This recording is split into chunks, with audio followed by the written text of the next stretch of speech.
رسول الله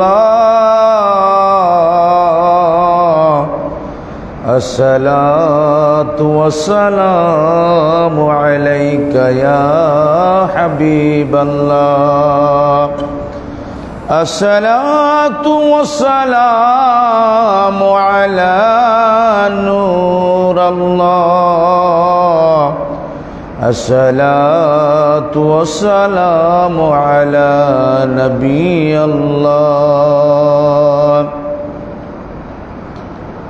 أعوذ بالله من الشيطان الرجيم بسم الله الرحمن الرحيم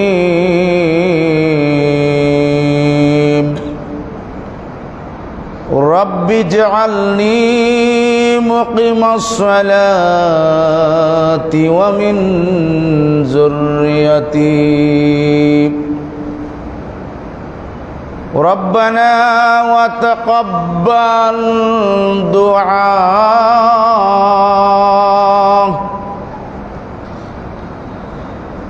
ربنا اغفر لي ولوالدي وللمؤمنين يوم يقوم الحساب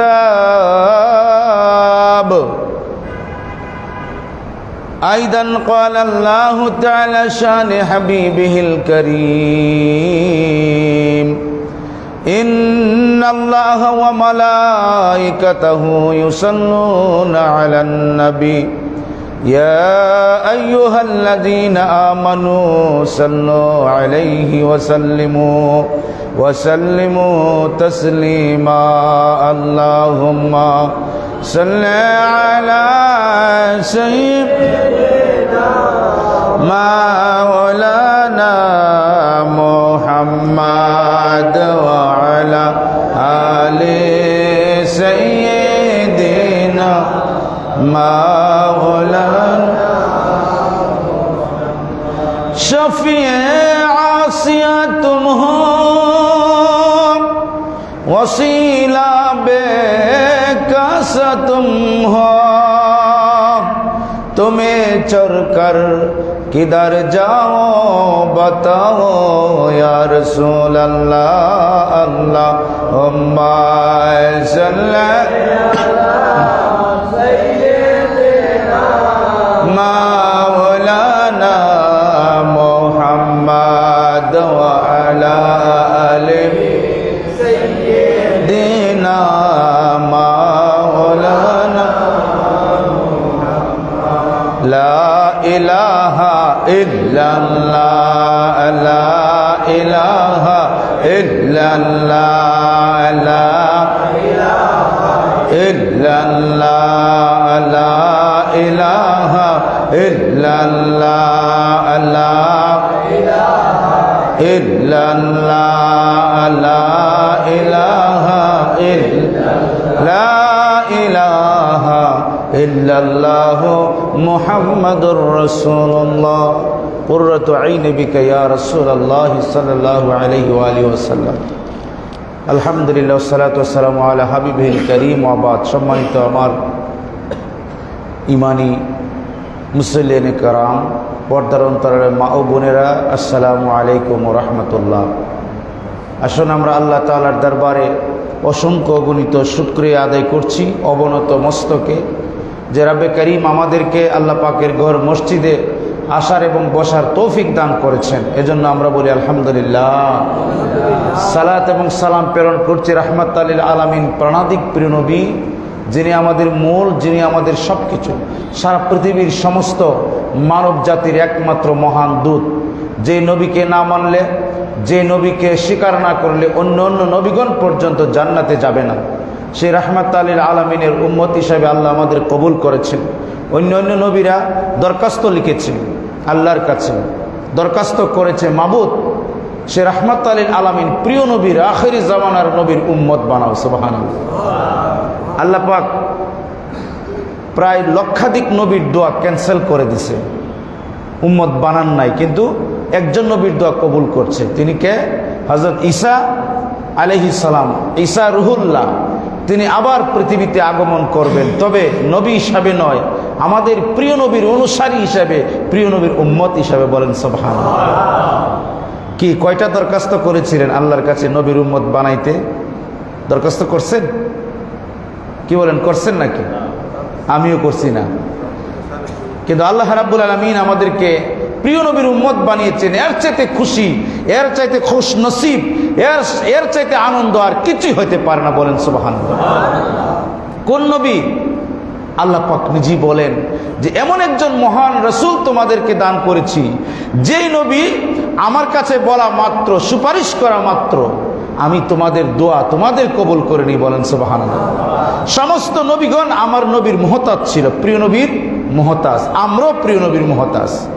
মুহতাজ বুঝুননি কি? মানে যাকে না মানলে, যাকে ছাড়া চলা যাবে না, যাকে ছাড়া জীবন হবে না, জিন্দিগি হবে না, নবী রাসূলগণের উপায় নাই আমাদের প্রিয় নবী ছাড়া। বলেন সুবহানাল্লাহ।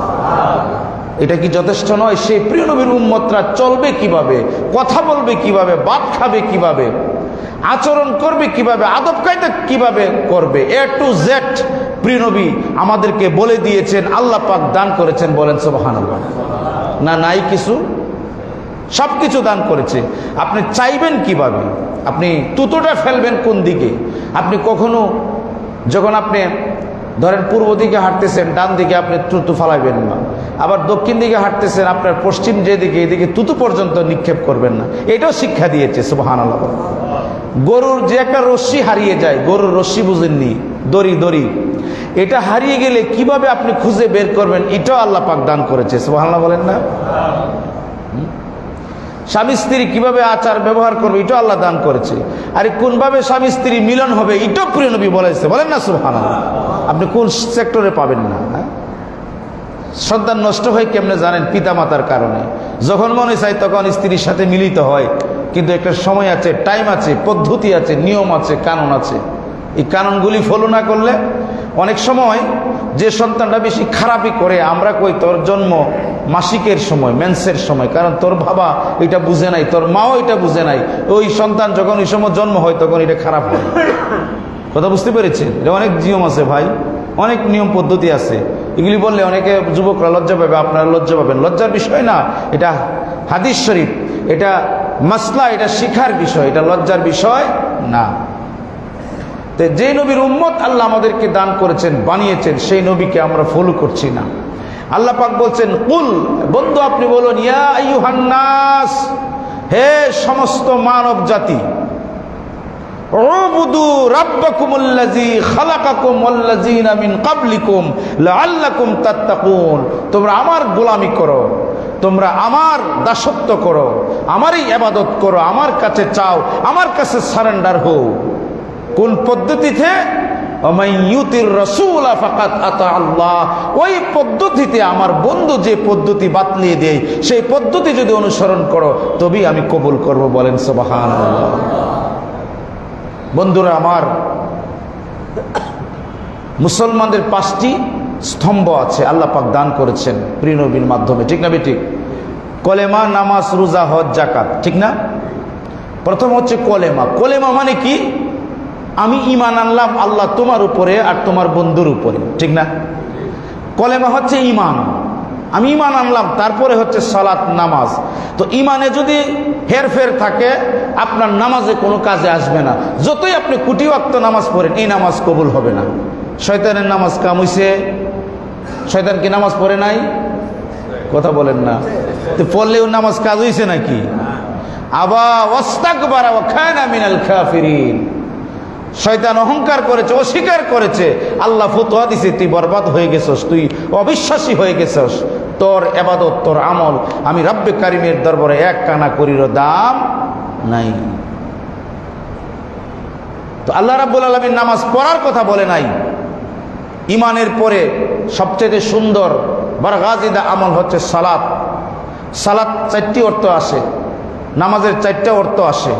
আমরা আমাদের স্টুডেন্টদেরকে পড়ায় থাকি। যখন আমরা আমাদের উস্তাদের কাছে পড়ছিলাম, এগুলি পড়াইছে। নামাজ 4টি অর্থের জন্য আসে। কয়টি অর্থ? একটা হচ্ছে আসসালাতু বিমাইনাল ইস্তিগফার। সালাত অর্থ হচ্ছে ইস্তেগফার করা। সুবহানাল্লাহ বলবেন না? ইস্তেগফার করা, আল্লাহর কাছে ক্ষমা চাওয়া। আসসালাতু মাইনা জিকির, সালাত হচ্ছে জিকির করা, আল্লাহর স্মরণ করা। বলেন সুবহানাল্লাহ। বলে হুজুর দলিল, আল্লাহ রাব্বুল আলামিন পবিত্র কোরআনে কারীমের মাঝে ঘোষণা করেছেন, ইন্নানি আনাল্লাহু লা ইলাহা ইল্লা আনা ফা'বুদনি ওয়া আকিমিস সালাতা লিযিকরি। আল্লাহ বলেন, গোলাম রে, তোরা বল, তোরা জেনে রাখ, তোরা শুনে রাখ, ইন্নানি আনাল্লাহ, আমি হচ্ছি রাব্বে কারীম আল্লাহ, লা ইলাহা ইল্লা, আমি ছাড়া আর কোনো দ্বিতীয় কেউ নাই, আমি একমাত্র রাব্বে কারীম, আমার পরে আর কোনো দ্বিতীয় নাই, সেকেন্ড নাই, সানি নাই। I am the all in all, I can do what ever I want to do, আমি যা ইচ্ছা তাই করতে পারি। হে আমার গোলামেরা, আমি হচ্ছি সেই রাব্বে কারীম, আনা ফা'বুদনি, আর তোরা কেবলমাত্র একমাত্র আমি রাব্বে কারীমের গোলামি করবে, আমি রাব্বে কারীমকে ভয় করবে, আমি রাব্বে কারীমের পথে চলবে। অন্য কোন পথ এবং মত, অন্য কোন ইবাদত আমি আল্লাহর গোলামি ছাড়া আমি আল্লাহ আর কবুল করব না। এরপরে আল্লাহ রাব্বুল আলামিন বলতেছেন কি, আকিমিস সালাতা লিযিকরি, নামাজ আদায় করো, নামাজ প্রতিষ্ঠা করো, লিযিকরি, আমি আল্লাহ পাকের স্মরণের সাথে, আমি আল্লাহর জিকিরের সাথে। বলেন সুবহানাল্লাহ। এমনি পড়লে হইব? তো আপনারা খালি কোন নামাজের বয়ান, নামাজের বয়ান তো শুনছেনই না জীবনে, যেটা শুনছেন অধিকাংশ ভুল আছে। সুন্নির নামাজ আলাদা, বলে এটা কি বলেন? হ্যাঁ, আলাদা বলতে এটা বুঝাইছি এদের ইতমিনান, এদের প্রেম, এদের ভালোবাসা, এদের ভক্তি অনেক, এজন্য এদের কপালের নিচে কর পড়ে না। কি পড়ে না? আপনি নামাজও গিয়ে আল্লাহু আকবার দিলেন, গিয়া কুস্তি শুরু করলেন নামাজের মাঝে, এমনি এমনি দিলেন, কর পড়ে। আমার জানা মতে আমার অনেক উস্তাদজি অনেক নামাজ পড়ছে, 50 ওয়াক্ত নামাজ পড়ছি, মনে উস্তাদ আছে, কোনোদিন কর পড়তে দেখছি না। তা আপনারা 2 দিন পড়লে কর পড়ে কেমনে, আমার কোনো বুঝে আসে না। আলহামদুলিল্লাহ, আমরা কি আর কম নামাজ পড়ি? নামাজ তো আল্লাহর মধ্যে পড়ি, কোনোদিন তো এখানে করও পড়ছে না। কিন্তু 2-4টা সজদা দিলে 1 মাসের ইবাদতকারী হইলে দেখা যায় এমনি দে কর পড়ে। কিন্তু এরা হাদিসের ভুল ব্যাখ্যা করে, এটাকে হাদিসের ভাষায় বলে গায়রে মুহাজ্জিলিন। গায়রে মুহাজ্জিলিন আপনারা বুঝেন, এটা ফিকহের ভাষায়, কোরআনের ভাষা, হাদিসের ভাষায়। গায়রে মুহাজ্জিলিন হইল চাঁদওয়ালা গুড়া। কি চাঁদওয়ালা গুড়া? চাঁদ বুঝেন তো, চাঁদ। এটা ইলমি নহর আলোচনা হচ্ছে, মানে এটা ক্লাসের মধ্যে আমরা এইভাবে পড়াই বা পড়ি। এটাকে বলে চাঁদওয়ালা গুড়া, যে গুড়ার মাঝে চাঁদ থাকবো, চাঁদ আর কি, আর 10টা গুড়ার মধ্যে চাঁদ নাই। তো আপনি গুড়াটা যে চাঁদ আছে, গুড়াটা এটা কি বের হতে কোনো প্রবলেম হবে? কেন হবে না? কারণ এটার মধ্যে চাঁদ আছে, ঠিক না? তো আল্লাহ রাব্বুল আলামিন বলছে, যারা উজু করবে, প্রিয় বলছে যারা নামাজ পড়বে, উজু করবে, তাদের মুখটা হবে গায়রে মুহাজ্জিলিন, তাদের এখানে সেজদার চিহ্ন থাকবে, চিহ্ন মানে নূরের চিহ্ন থাকবে। কাল হাসরের ময়দানে কপাল থেকে নূর বের হবে, হাত থেকে নূর বের হবে, পা থেকে নূর বের হবে, মুখ থেকে নূর বের হবে। বলেন না সুবহানাল্লাহ। আর ইডি বুঝছে হাদিসের ভুল ব্যাখ্যা, নামাজও যায় কুস্তি শুরু করে দেয়া, এটা দাগ লাগাই দিছে, কর ফইরা গেছে। কেন? এটা নামাজ তো কুস্তির বিষয় না। দলিল, আকিমুস সালাতা লিযিকরি, আল্লাহ বলে সালাত কায়েম করো আমার স্মরণে। সুবহানাল্লাহ। তাহলে নামাজের 2টা অর্থ পাইছেন, একটা হলো দোয়া। বলে দোয়া যে হুজুর কইছেন যে নামাজের একটা অর্থ যে দোয়া, এটার দলিল কি? রব্বি জাআলনি মুকিমাস সালাতি ওয়া মিন যুররিয়াতি রব্বানা ওয়া তাকাব্বাল দুআ। বলেন সুবহানাল্লাহ। আল্লাহ বলেন, এ গোলাম তুমি বলো, রাব্বি জাআলনি মুকিমাস সালাত, আল্লাহ তুমি আমাকে নামাজ প্রতিষ্ঠাকারী বানাও। কি প্রতিষ্ঠাকারী? না নামাজ পড়াও না, বলাই তো কইছিনি, নামাজ প্রতিষ্ঠাকারী বানাও। রাব্বি জাআলনি, পৃথিবীতে সবচেয়ে যতগুলি দোয়া আছে এর মাঝে একটা দোয়া হচ্ছে এটা, সূরা ইব্রাহিমের 40 নং আয়াত, 14 নং সূরা। আল্লাহ পাক বলেন, রাব্বি জাআলনি মুকিমাস সালাতি ওয়া মিন যুররিয়াতি, এ আমার গোলামেরা তুমি বলো, আল্লাহ তুমি আমাকে নামাজ প্রতিষ্ঠাকারী বানাও এবং আমার সন্তানদেরকে নামাজ প্রতিষ্ঠাকারী বানাও। বলেন সুবহানাল্লাহ। এ আমার ভাইরা, কোনোদিন এই দোয়াটা পড়ছেননি আপনারা যে আমাকে নামাজ প্রতিষ্ঠাকারী বানাও, আমার সন্তানদেরকে বানাও? পড়ছেননি আপনারা? না। অনেকেই পড়ছেন না, তো এটা তো পড়তে হবে, জানতে হবে তো এগুলি, যে আমাকে নামাজ প্রতিষ্ঠাকারী বানাও আর আমার সন্তানদেরকে বানাও। ওয়ামিন যুররিয়াতি, যুররিয়াতি মানে আওলাদ, সন্তান। এখন এই দোয়াটা যদি আপনার পূর্বপুরুষও পড়ে যায়, এটা কবুল হইলে আপনিও নামাজি হবেন, বলেন না সুবহানাল্লাহ। অনেক সময় দেখেন কোনো সন্তানদেরকে শিক্ষা দিতে হয় না, এমনিতেই ভালো হয়ে যায়। কেন হয় জানেন? তার পূর্ব বংশ এমন এক দোয়া করে গেছে, আল্লাহ কবুল করে নিছে, সুবহানাল্লাহ বলেন না। এই জন্য আপনি এই দোয়াটা পড়বেন। তারপরে আল্লাহ পাক বলছে কি, রব্বানা, তোমরা বলো হে আমার রব, ওয়া তাকাব্বাল, দোয়া, যে তুমি আমাদের দোয়াকে কবুল করো, মঞ্জুর করো। এই জন্য সালাতের একটা অর্থ হইল দোয়া, সুবহানাল্লাহ বলবেন না। নামাজের আরেকটা অর্থ কি? একটা হইলাম ইস্তেগফার, তওবা, আরেকটা হইলাম দোয়া, আরেকটা হইলাম জিকির, আরেকটা হইল রহমত, বলেন না সুবহানাল্লাহ। বলে দলিল, আল্লাহ রাব্বুল আলামিন কোরআনে হাকিমের মাঝে ঘোষণা করে দিয়েছেন, ওয়াকুমু লিল্লাহি কানিতিন, আমার গোলামেরা তোমরা সালাত প্রতিষ্ঠা করো, নামাজ প্রতিষ্ঠা করো, বিনয়ীভাবে আমার কাছে তোমরা দণ্ডায়মান হও, দাম্ভিকতা সহিত দণ্ডায়মান হইও না, মোহাব্বত নিয়ে, ভালোবাসা নিয়ে যখন তুমি আমার সামনে দাঁড়াবে, আর যখন তুমি তাকবীরে তাহরিমা বলবে, আল্লাহ রাব্বুল আলামিন বলতেছেন ওই সময় থেকে আমি তোমার উপরে রহমতের ছায়া দান করি। এজন্য সালাতের আরেকটা অর্থ হচ্ছে রহমত, বলেন সুবহানাল্লাহ। তাহলে নামাজের 4টি অর্থ আমরা মোটামুটি পাই। আরেকটা অর্থ আছে সালাত, সালাত অর্থ হলো দুরূদ শরীফ, বলেন না সুবহানাল্লাহ। সালাত অর্থ কি? প্রিয় নবীর যে আমরাও কই যে দুরূদ পড়ি বা মিলাদ পড়ি, কিন্তু এটা তো মানে কোরআনের ভাষা এটা না, হাদিসের ভাষা হইলেও প্রিয় নবীর উপর আমরা সালাত ও সালাম পড়ি, সুবহানাল্লাহ বলবেন না। সালাত মানে নিজেকে বড় করা, প্রিয় নবীর উপরে দুরূদ শরীফ পড়িয়া নিজের গুনাহ মাফ করায় নেওয়া, বলেন না সুবহানাল্লাহ। বন্ধুরা আমার, তাহলে এই সালাত প্রতিষ্ঠা করতে হবে। এই নামাজের মাধ্যমে একজন আল্লাহর ওলি হয়, একজন কি হয়? আল্লাহর ওলি হয়। কিন্তু সেই নামাজকে আমরা তুচ্ছ তাচ্ছিল্য মনে করি। নামাজ তুচ্ছ তাচ্ছিল্য নয়। আল্লাহর নবী ইরশাদ করেছেন, যেই ব্যক্তি নামাজ প্রতিষ্ঠা করবে, সালাত প্রতিষ্ঠা করবে, আল্লাহ রাব্বুল আলামিন বলেন যে ওই ব্যক্তিকে আমি আল্লাহ পাকের কুদরতে জিম্মায় নিয়ে যাই, বলেন সুবহানাল্লাহ।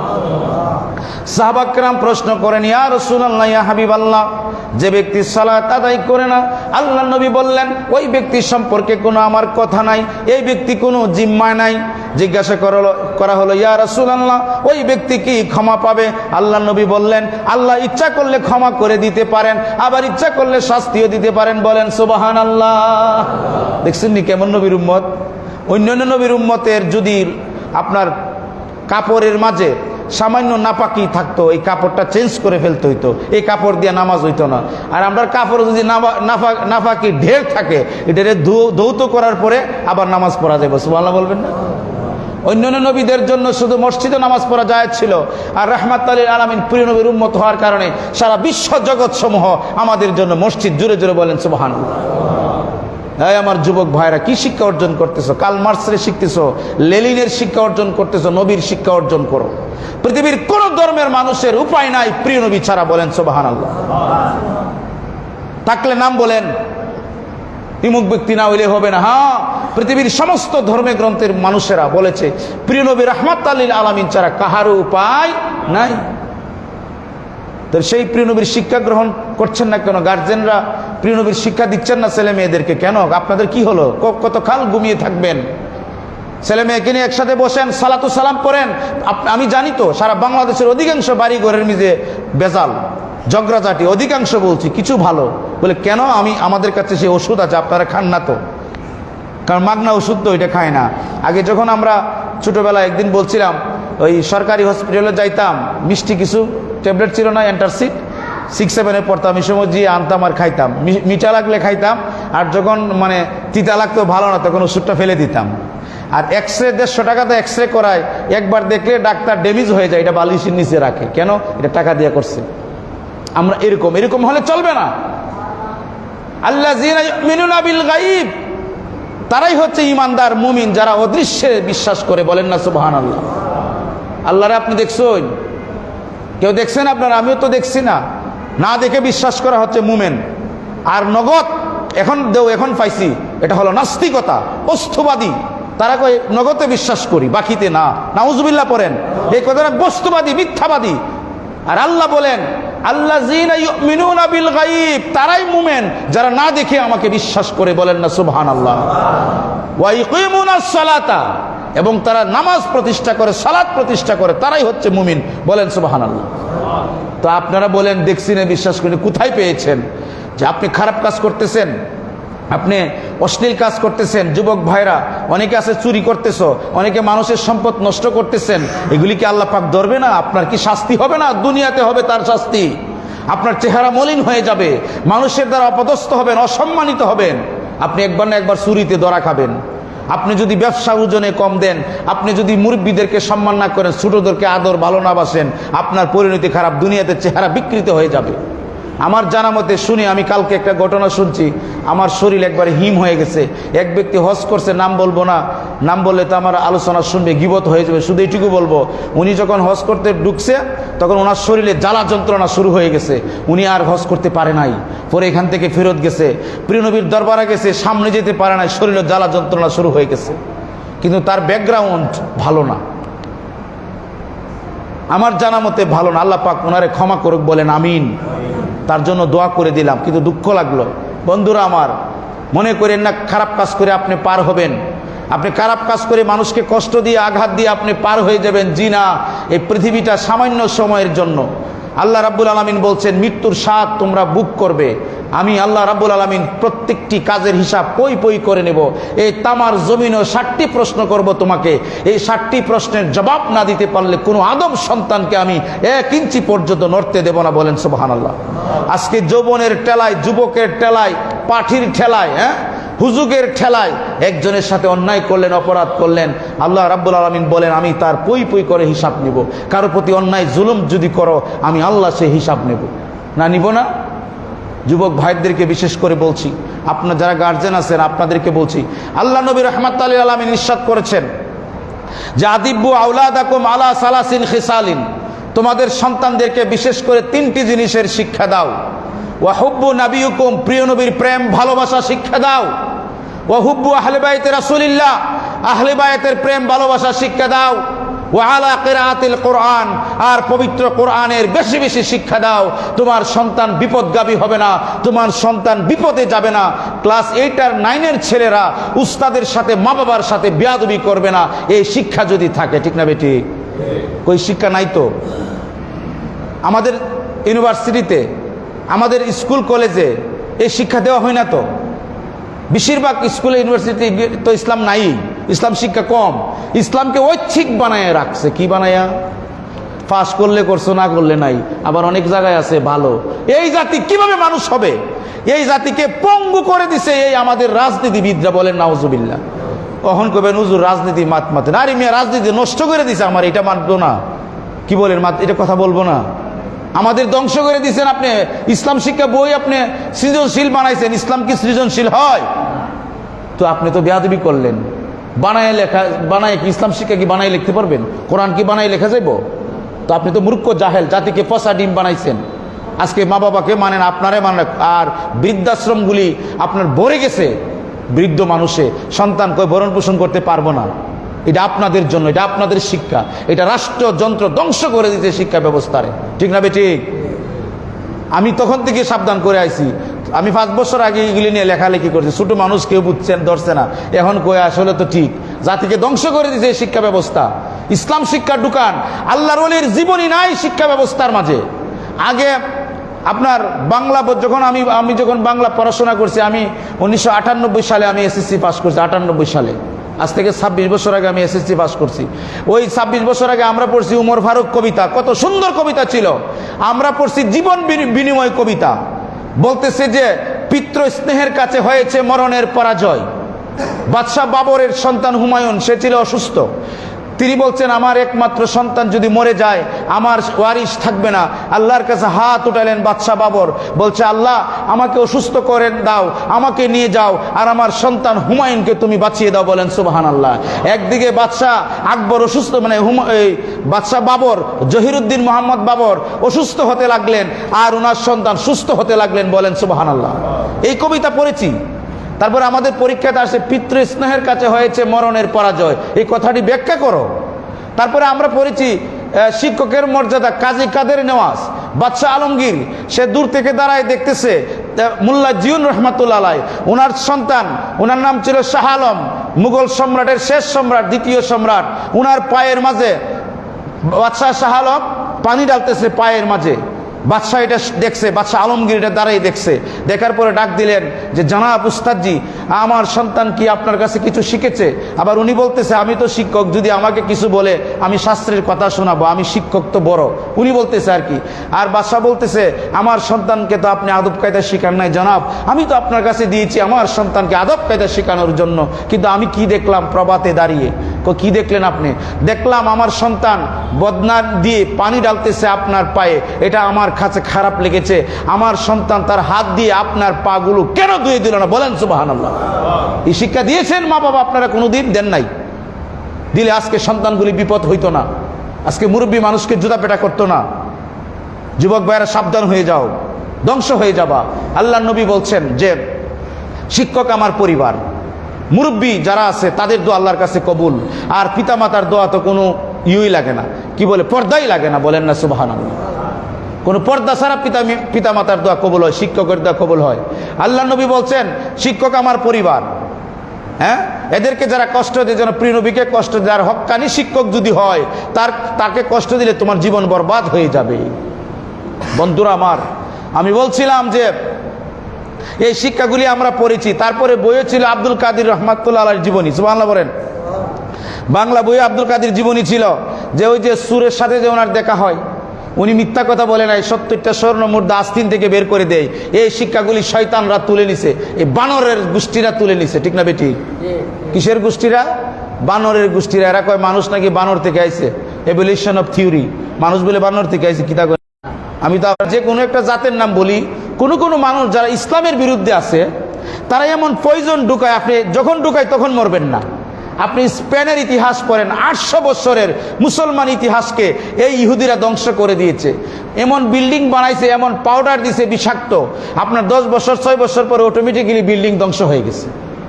তো আমাদের শিক্ষা ব্যবস্থার মধ্যে বীজ ঢুকাই দিচ্ছে, আর এখন ছেলেমেয়েরা ফল দিতেছে আমাদের। এগুলি হচ্ছে শিক্ষা ব্যবস্থার ফল। বুঝতে পেরেছেন?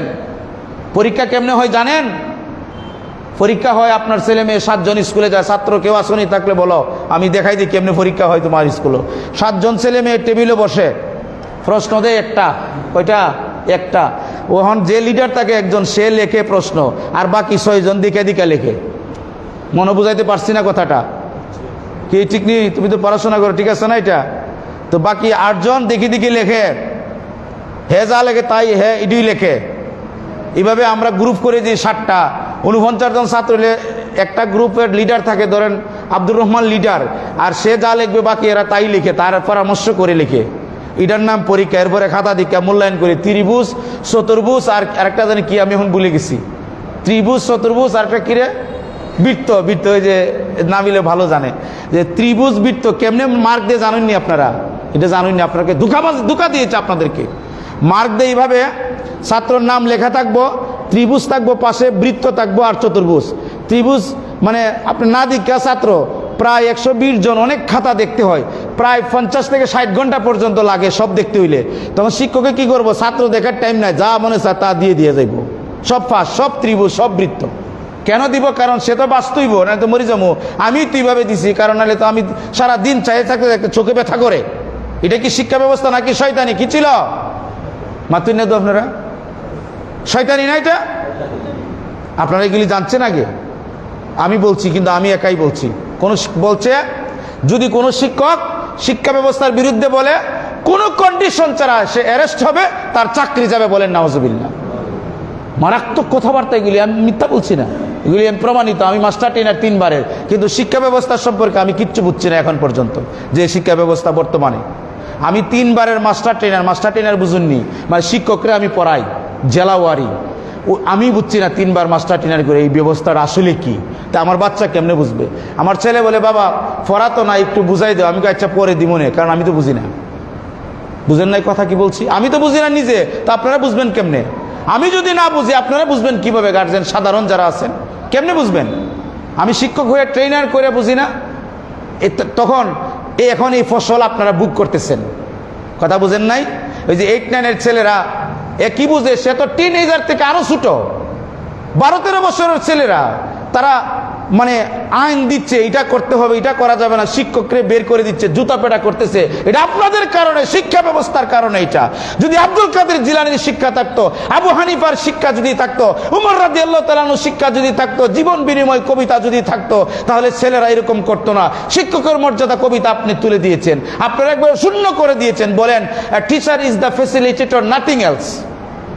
যে একজন শিক্ষক মানে সুবিধা দেয় আর কিচ্ছু না, শিক্ষক বলতে আর কিচ্ছু না, শিক্ষক লাগে না। নাউজুবিল্লাহ পড়েন, শিক্ষক বলে লাগে না।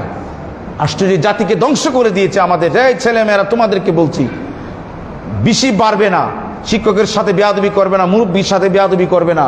আল্লাহ নবী বলেছে যারা মা বাবার সাথে শিক্ষকের সাথে বেয়াদবি করে তাদের রিজিক কমে যায়, তারা বেজ্জতি হয়, লাঞ্ছিত হয়, অপদস্থ হয়, হায়াত কমে যায়, তাদের রিজিক কমে যায়। কি মনে করছেন? হ্যাঁ বলবেন যে অনেক শিক্ষক আছে খারাপ, যে খারাপ আছে বিচার করার মানুষ আছে, ঠিক না বেঠিক? নিয়মতান্ত্রিক ভাবে আসবে। তোমরা কি জন্য 7-8 ছাত্ররা গিয়ে বলবো এটা করবে না? তুমি কি বুঝো? তোমরা যে স্কুলে মোবাইল নিয়ে যাও, সারাদিন গেম খেলো, এটা কে বলবে? ঠিক না বেঠিক? তোমরা এখনো এতটুকু বাড়িও না। আর আপনাদেরকে বলছি, আমাদের গার্জেন যারা আছে আপনারা সাবধান করে দিলাম, সন্তানকে মানে আপনি সন্ধ্যার পরে কোথায় যায় আপনি তাকে শাসন করেন, তাকে ট্রিটমেন্ট করেন। কেন আপনার সন্তান কোথায় যায় এগুলি আপনার দেখার দায়িত্ব। শিক্ষকরা করতে করতে আপনার চুলমুটি ধরবে, চুলমুটি বুঝেনি, মায়ের চুলে ধরবে, বাবার চুলে ধরবে, বাবাকে মারবে এবং মারতেছে, বৃদ্ধাশ্রমে নিয়ে আপনাকে পৌঁছায় দিবে, আপনার কাছ থেকে টাকা নিবে, না দিলে সেও দুর্ব্যবহার করবে। সেজন্য উত্তম শিক্ষা দিবেন বাচ্চাদেরকে। আমার কথা বেজার হচ্ছেন? বেজার হইন না, কারণ আমি আবার হাসা কথা আমি বলি। আমি তো জানি আমাকে একদিন মরতে হবে, না হবে না তো মরণ তো লাগবেই। তো সত্য কথা কয়ে মরি যে আল্লাহ আমি তো মরছি কিন্তু সত্য কথা কইছি মৌলা, আর আমি মানুষ হিসেবে গুনাহ থাকবে, তুমি আমারে বাঁচাও, তুমি ছাড়া তো আর কেউ নাই। কিন্তু সত্য কথা কয়ে তো মুখ বন্ধ করে থাকা যাবে না, যাবে নাকি? আল্লাহ মুখ দিছে খারাপ কথা না বলার জন্য আর সত্য কথা বলার জন্য। সুবহানাল্লাহ বলবেন না?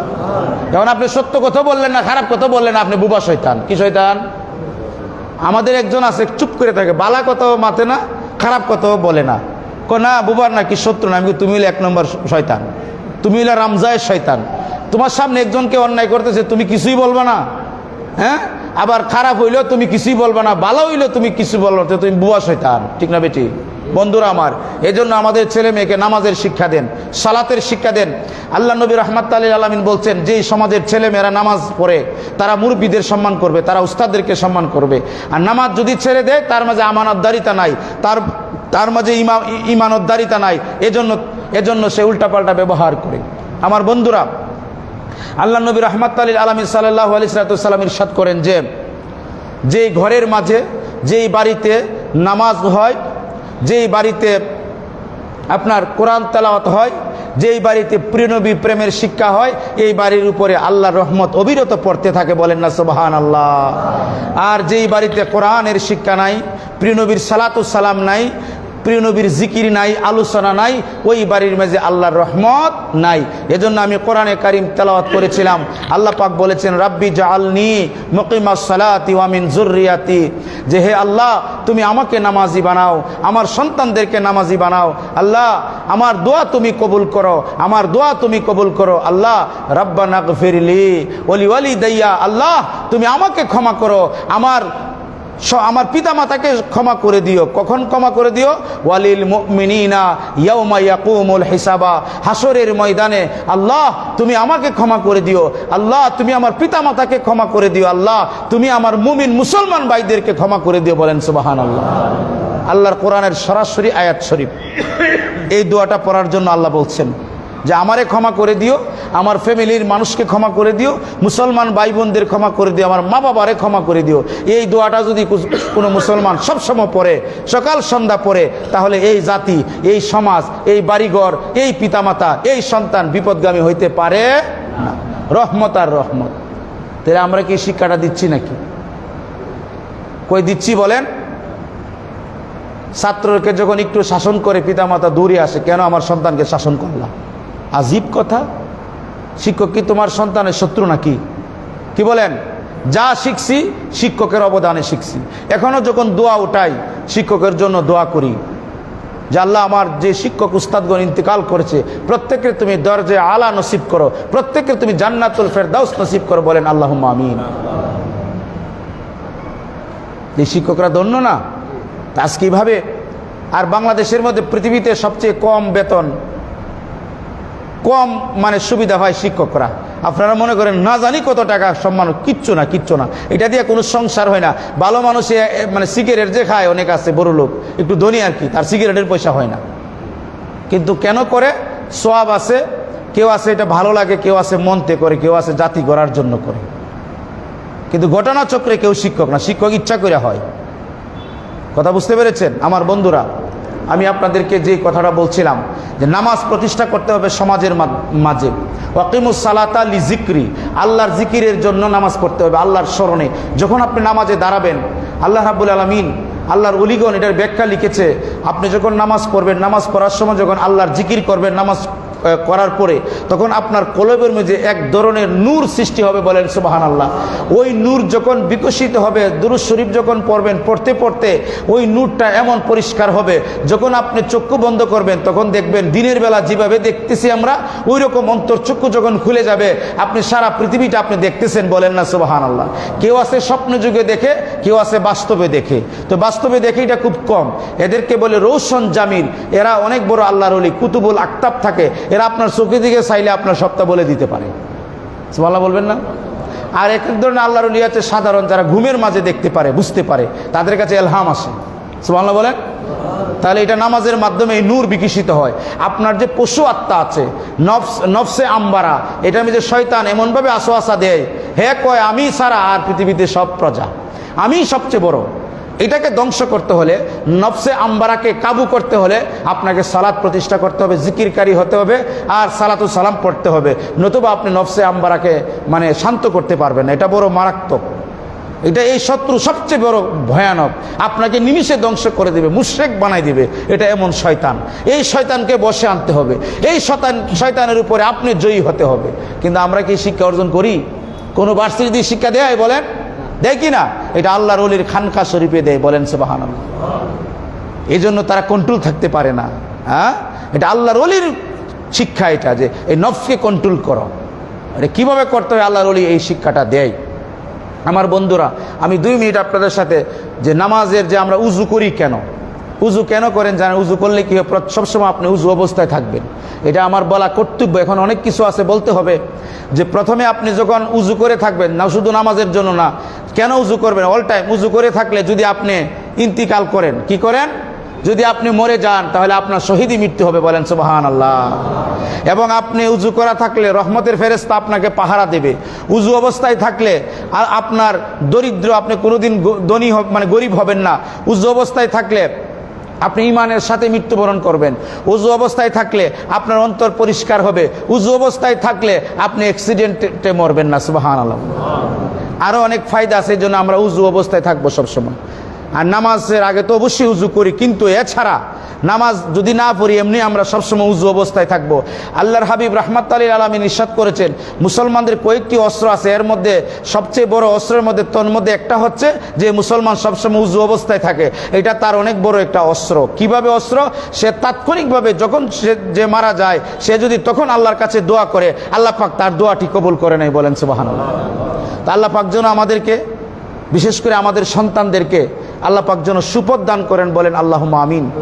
টিনেজারদেরকে বলছি, যারা 6, 7, 8-এ পড়ো, 9-এ পড়ো, ইউনিভার্সিটির বাচ্চারা তো বুঝে, এরা যে কথা বলে এরা বুঝে বলে, অনেকটা বুঝে, ঠিক না?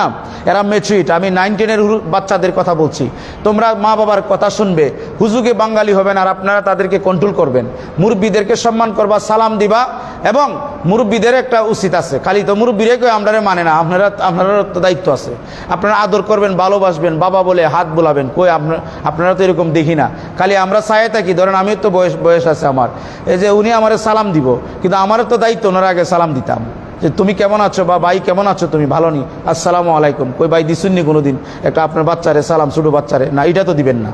খালি সব এরার দোষ, আমাদেরও কন্ট্রোল হতে হবে, ঠিক না? ঠিক, মুরব্বীদেরও কন্ট্রোল হতে হবে। মুরব্বীর কন্ট্রোল হলো এটা যে আপনি বাচ্চাদেরকে মহব্বত করবেন, মায়া করবেন বড়দেরকে, আর এ সালাম না দিলে সালাম শিখাবেন, তারে সালাম দিবেন আপনি, সুবহানাল্লাহ বলে।